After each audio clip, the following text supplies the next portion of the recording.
Thanks for checking in with us here at Orlando Experience. In today's update, we're going to take a look at the Tron coaster as well as the Tomorrowland Speedway. But before we get started, please make sure to follow us on Instagram, Twitter, and YouTube at Orlando Experience. So first, let's take a look at the Tomorrowland Speedway, which was closed down to make way for the Tron coaster by slightly modifying the track layout of the Tomorrowland Speedway. This work seems pretty much done and ready for the Tomorrowland Speedway to reopen. One of the other things that they have done is installed some new lighting around the track as well.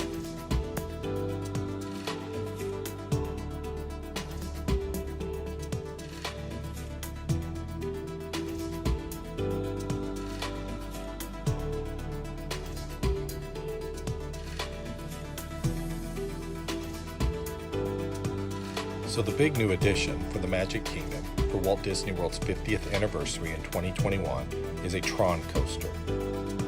So this ride has reached a new milestone where vertical construction of coaster supports has begun.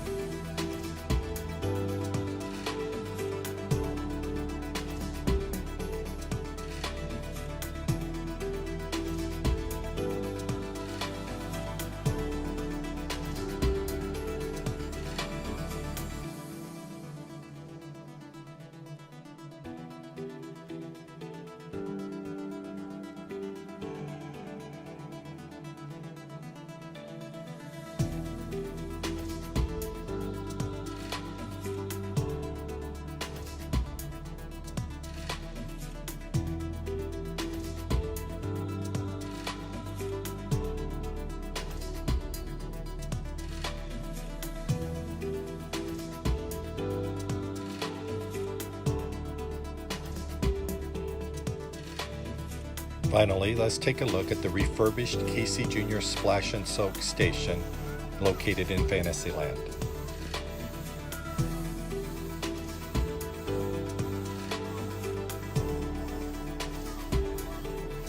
So that wraps up this look at all the things that are going on at the Magic Kingdom. Thanks for watching, and make sure to follow us at Orlando Experience, and have a great day.